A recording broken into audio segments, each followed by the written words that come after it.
ఓం మహాగణాధిపతయే నమః. ఓం గురుభ్యో నమః. ఓం శ్రీమాత్రే నమః. అరుణాం కరుణాతరంగితాక్షీం ధృతపాశాంకుశపుష్పబాణ చాపాం అనిమాదిభిరావృతాం మయూకైః అహమిత్యేవ విభావయే భవానీ. శ్రీమాత్రే నమః. మనం ఈరోజు ఇన్వెస్ట్మెంట్స్ అసలు ఏ లగ్నం వాళ్ళు లేదా ఏ రాశి వారు ఒక ఇన్వెస్ట్మెంట్ చేయాలి అంటే ఎలా ఉంటుంది, అంటే ఎలా చేస్తే మంచిది, ఎప్పుడు చేస్తే మంచిది అనేటువంటిది. ఎందుకంటే మనం ఇంకా సంపాదించుకున్న తర్వాత ఇన్వెస్ట్మెంట్స్ అనేటువంటివి మనం సరిగ్గా చేయకపోతే, అంటే సరైన సమయంలో చేయకపోతే, ఒక ఉదాహరణకి ఒక 10 సంవత్సరాల్లో ఒక వ్యక్తి ఒక 50 లక్షలు ఎంతో మనకి దాచుకున్నాడు. దాన్ని తీసుకెళ్లి భూమి మీద పెట్టాడు. అది కబ్జా అయింది అనుకోండి, పరిస్థితి ఏంటి? అలాగే బంగారం మీద పెట్టాడు, లేకపోతే ఇంకో దాని మీద ఇన్వెస్ట్ చేశాడు, షేర్స్ లో ఇన్వెస్ట్మెంట్ చేశాడు. అసలు అది ఎలా చూసుకోవాలి, ఏ ఏ లగ్నం వాళ్ళకి ఎలా చూసుకోవాలి అనేటువంటి విషయానికి మనం తెలుసుకుందాం. తులవారికి కనుక చూసుకున్నట్లయితే తులా లగ్నము లేదా తులా రాశి మీకు బ్యాలెన్సింగ్ మైండ్ ఉంటుంది. అంటే ఏదైనా సరే బ్యాలెన్స్ చేసుకునేటువంటి శక్తి ఉంటుంది మీకు. గుర్తుపెట్టుకోండి, తులా రాశి వారికి లేదా తులా లగ్నం వారికి. అయితే ఇక్కడ ఈ తులవారికి ఇది తులా లగ్నం, ఇక్కడ నుంచి 12వ స్థానం బుధుడవుతాడు. అయితే వీళ్ళ యొక్క ఇన్వెస్ట్మెంట్ అంతా కూడా దేని వల్ల బాగుంటుంది ఎక్కడంటే, బిజినెస్ లో ఇన్వెస్ట్మెంట్ చేయొచ్చు, చేయకూడదని కాదు. కాకపోతే బుధ గ్రహం చాలా బాగుండాలి.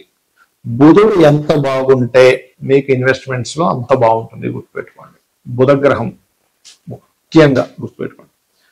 అయితే అది కూడా బిజినెస్ లో బుధ గ్రహం బాగోలేదు, వీళ్ళు ఇబ్బంది పడతారు. వీళ్ళ తండ్రి యొక్క ఆస్తిని వీళ్ళు అమ్మాల్సిన పరిస్థితి వస్తూ ఉంటుంది. వీళ్ళ తండ్రి యొక్క బిజినెస్ ఏదైనా వీళ్ళు తీసుకున్న దాన్ని కూడా తీసేయాల్సిన పరిస్థితి వస్తూ ఉంటుంది. అయితే ఇక్కడ ఈ బుధుడు సహజంగానే 9th లార్డ్ కూడా అయ్యాడు కాబట్టి హైయర్ ఎడ్యుకేషన్స్ మీద కొంతమంది చూడండి, ఈ కోర్స్ చేస్తే బాగుంటుందా, బాగోదు, నేను అనవసరంగా ధనం పెడుతున్నానేమో అని బాధపడుతుంటాను. ఎందుకంటే 9 and 12th లార్డ్షిప్ వచ్చింది కాబట్టి బుధుడికి ఉన్నత విద్యలో ఇన్వెస్ట్మెంట్స్ అనేవి వీళ్ళ లైఫ్ కి మంచి బాగా తోడ్పడతాయి.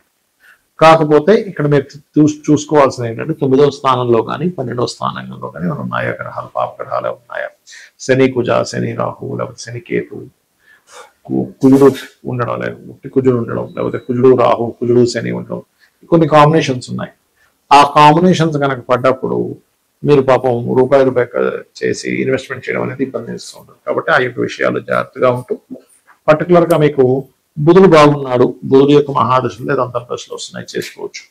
లేదంటే శాటర్న్ బాగున్నాడు, ఆ సమయంలో కూడా ఇన్వెస్ట్మెంట్ చేసుకోవచ్చు, తప్పేం లేదు. లేదా శుక్రుడు బాగున్నాడు, ఖచ్చితంగా శుక్రుడు కానీ శని కానీ బుధుడు కానీ ఈ మూడిట్లో ఏ మహాదశలు అంతర్దశలు వచ్చాయి, ఆ మూడిట్లో ఏది బలంగా ఉందో చూసుకుని ఆ రకంగా మీరు ఇన్వెస్ట్మెంట్ చేసుకున్నట్లయితే బాగుంటుంది. అయితే ఇక్కడ మీరు అర్థం చేసుకోవాల్సింది ఏంటంటే, ప్రతి జాతకుడికి ఇన్వెస్ట్మెంట్ అనుకోండి, లేకపోతే వివాహ సమయం అనుకోండి, విదేశాలకు వెళ్ళడం అనుకోండి, లేనట్లయితే ఆ వ్యక్తి ఇంకేదైనా బిజినెస్ స్టార్ట్ చేయడం అనుకోండి, అవన్నీ పర్టికులర్ భావానికి ఆ మహాదశలు ఆ అంతర్దశలు వాళ్ళ పేరు మీద చేస్తే బాగుంటుందో లేదా అని చెక్ చేసుకోవాలి. ఎలాగా అంటే, ఉదాహరణకి ఇప్పుడు మేషలగ్నమే అనుకుందాం, అంటే రఫ్గా అందరికీ అర్థం అవుతుందని చెప్తున్నాను. ఇలాగా ఈ మేషలగ్నానికి సప్తమం బాగున్నటువంటి మహాదశలు, సప్తమం మీద ఎటువంటి పాపగ్రహ దశలు లేవు. ఇప్పుడు చాలా మంది చూడండి, మంచి సంబంధం అండి, చాలా మంచి సంబంధం, ఫ్యామిలీ ముహూర్తం కూడా చాలా మంచి ముహూర్తం, వాళ్ళు చాలా పెళ్లిళ్ళు అయ్యాయి, మేము అదే ముహూర్తం చేసాం, కానీ వివాహ జీవితం బాగాలేదంటారు. ఎందుకంటే కారణం, సప్తమం యాక్టివ్ అయ్యేటువంటి టైంలో వీళ్ళు వివాహం చేయరు, డియాక్టివ్ గా ఉన్నప్పుడు వివాహం చేస్తారు. అంటే ఎలా అంటే, ఇప్పుడు చూడ ఒక 10 మంది ఒక ట్రెక్కింగ్కి వెళ్ళారు, ఒక బాగా మంచు కొండ మీదకి. అందులో ఒక వ్యక్తికి బాగా జలుబు చేసి హెల్త్ పాడైపోయింది, కానీ మిగతా 9 మంది బాగానే ఉన్నారు. అంటే అర్థం ఏమిటి? ఆ వ్యక్తి ఆ యొక్క చలికి తట్టుకునే శక్తి లేదు, ఆ పర్టికులర్ టైంలో హెల్త్ బాగాలేదు. అలాగే మనం ఏదైనా సరే ఇన్వెస్ట్మెంట్స్ అనే కాదు, ఒక వివాహం, ఎందుకంటే ఇవన్నీ మేజర్ థింగ్స్, ఇవన్నీ కూడా వివాహం చాలా పెద్ద టర్నింగ్ పాయింట్ లైఫ్ లో. ఇలా పెద్ద టర్నింగ్ పాయింట్స్ ఉండేవి అనేటువంటిది మొదటిది వివాహం. ఈ వివాహ సమయం కరెక్ట్ ఉందో లేదో చెక్ చేసుకోవాలి. నెక్స్ట్ ఇన్వెస్ట్మెంట్స్, అంటే 12వ అధిపతి ఎలా ఉన్నాడు. ఒక్కొక్కసారి మీ యొక్క జన్మజాతకాల్లో కనుక 12వ స్థానాధిపతి పాడైతే అప్పుడు చేయవలసింది ఏమిటి అంటే, పర్టికులర్ గా ఆ 12వ అధిపతి ఎలా ఉన్నాడో చూసుకోవాలి. అంటే చూసుకొని మీకు కనుక బాగాలేదు, అప్పుడు మీ జీవిత భాగస్వామి పేరు మీద లేకపోతే మీ పిల్లల పేరు మీద ఇన్వెస్ట్మెంట్ చేసుకోవాలి. అంటే ఇప్పుడు మీరు అనుకోవచ్చు, ఏమంటే మరి గోల్డ్ మీద బాగాలేనప్పుడు అసలు గోల్డే కొనకూడదా లైఫ్ లో? అలాంటప్పుడు ఏం చేయాలంటే, మీరు ఆ గోల్డ్ మీ భార్య పేరు మీద, మీ పిల్లల పేర్ల మీద, వాళ్ళ పేరు మీదే మీరు బిల్ రాయించడం ఇవి చేయాలి. అప్పుడు ఇబ్బంది అనేటువంటిది ఉండదు. కానీ వీలైనంత మట్టుకు అది కూడా మీ పేరు మీద కావచ్చు, మీ జీవిత భాగస్వామి పేరు మీద కావచ్చు, మీ పిల్లల పేర్ల మీద కావచ్చు. ఏం చేయాలి అంటే వెరీ క్లియర్లీ వాళ్ళకు కూడా సరైన దశలు నడుస్తున్నాయని చెక్ చేసుకోవాలి. ఇన్వెస్ట్మెంట్స్ మరి కొంతమంది విదేశాలకు వెళ్తుంటారు. చాలా మంది విదేశాలకు వెళ్ళి అక్కడ వాళ్ళకి సరైనటువంటి సదుపాయాలు మళ్ళీ వెనక్కి రావడం జరుగుతుంది. దానికి కారణం కూడా 12వ స్థానం. అంటే ఇన్వెస్ట్మెంట్స్, విదేశాలు, వివాహ జీవితం ఇవన్నీ కూడా 12వ స్థానంలో ఉంటాయి, గుర్తుపెట్టుకోండి. అదేవిధంగా ఇంకొక విషయం ఏంటంటే ఇక్కడ కొంతమంది బిజినెస్లు ప్రారంభిస్తుంటారు. ఇక్కడ ఏంటంటే ఫస్ట్ మీరు చూసుకోవాల్సింది మీ లగ్నం నుంచి, అది ఏ లగ్నమైన, మేషం కానివ్వండి, మిథునం కానివ్వండి, సింహం కానివ్వండి, ఏ లగ్నమైన నీ లగ్నం గుర్తుపెట్టుకోండి. లగ్నం నుంచి ఫస్ట్ మీకు లాభాలు ఇచ్చేటువంటి మహాదశలు నడుస్తున్నాయి లేవో చెక్ చేసుకోండి.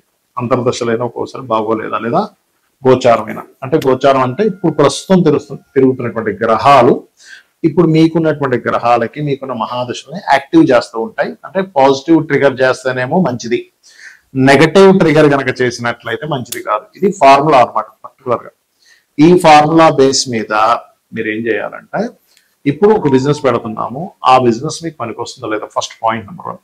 అంటే మీరు ఉదాహరణకు మేషం అనుకోండి, శని బాగున్నాడు, లాభాధిపతి ఫైన్.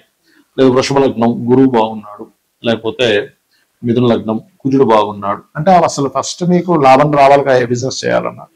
అతను ఎలా ఉన్నాడు, ధనాధిపతి. అంటే ఏ లగ్నానికి సెకండ్ లార్డ్ ఎలా ఉన్నాడు చెక్ చేసి అతను అసలు మీకు ఏ బిజినెస్ లో డబ్బులు ఇస్తున్నాడో చూసుకోండి. ఎందుకంటే మీకు ఎందులో ధనం ఉందో చూసుకోకుండా హోటల్ బిజినెస్ లో ఉంటే వీళ్ళు ఇంకోటి ఏదో ట్రాన్స్పోర్టింగ్ దాంట్లో పెడతారు, లేకపోతే ఇంకోటి ఏదో బ్యూటీ రిలేటెడ్ దాంట్లో ఉంటాయి, ఇంకో దాంట్లో పెడుతూ ఉంటాయి. ఇవి ఒక ఎత్తు అయితే ఇప్పుడు స్టార్టింగ్ లో చిన్నగా స్టార్ట్ చేసిన తర్వాత పెద్ద మొత్తంలోకి వెళ్ళాలంటుంది. నేను చాలా మందికి క్లయింట్లకి, బాబు మీరు ఫస్ట్ చిన్నగా స్టార్ట్ చేసుకోండి, ఇప్పుడు పెద్దగా పెట్టడం కరెక్ట్ కాదు అని చెప్పినా సరే, లేదు సార్ ఇప్పుడు మార్కెట్ అంతా పెద్ద పెద్దగా ఉన్నాయని పెట్టేసి ఇబ్బంది పడ్డ వాళ్ళు చాలా మంది చూశాను. కాబట్టి ఎందుకంటే ఆ పర్టికులర్ టైం పీరియడ్ ఏదైతే ఉంటుందో ఒక్కొక్కసారి మనం ఇన్వెస్ట్మెంట్ చేసి పెద్ద మొత్తంలో ధనం సంపాదించే యోగం నడుస్తూ ఉంటుంది. కొన్నిసార్లు చిన్నగా స్టార్ట్ చేసి కొన్ని రోజులు మీరు అనుభవం పొందిన తర్వాత ఒక సంవత్సరం 6 నెలలు దాని తర్వాత ఒక మహాదశ వస్తుంది. అప్పటి వరకు ఇది గ్రౌండ్ వర్క్ గాను ఒక అనుభవంగా తీసుకోవడానికి బాగుంటుంది. అది చాలా మంది చెప్తే వినిపించుకోకుండా పెట్టేసి నష్టపోయిన వాళ్ళు చాలా మంది ఉన్నారు, ఆగి దాని తర్వాత లాభం పొందిన వాళ్ళు చాలా మంది ఉన్నారు. కాబట్టి ఏంటంటే ఎప్పుడు కూడా మీరు అర్థం చేసుకోవాల్సింది, ఎనీ ఇన్వెస్ట్మెంట్ అది గృహం మీద పెడుతున్నారా, లేకపోతే ఒక రీసెర్చ్ మీద పెడుతున్నారా, లేనట్లయితే ఒక భూమి మీద పెడుతున్నారా, గోల్డ్ మీద పెడుతున్నారా, లేకపోతే ఒక పంట పొలాలు ఏదైనా కొనుక్కొని అక్కడ ఏదైనా ఫార్మింగ్ ఏదైనా చేస్తున్నారా అన్నప్పుడు పర్టికులర్ గా మీకు 12వ స్థానాధిపతిని చూడండి.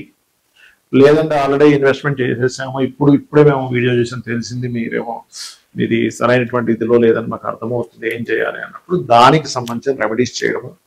లలితా సహస్రనామాల్లో మీకున్నటువంటి ఇన్వెస్ట్మెంట్స్ ఏవైనా సరే లాభసాటిగా రావాలి అంటే ఓం ఇంద్రగోప పరిక్షిప్త స్మరతౌనాభజంగికాయ నమః అనే మంత్రం కనుక చేస్తున్నట్లయితే ఖచ్చితంగా బాగుంటుంది.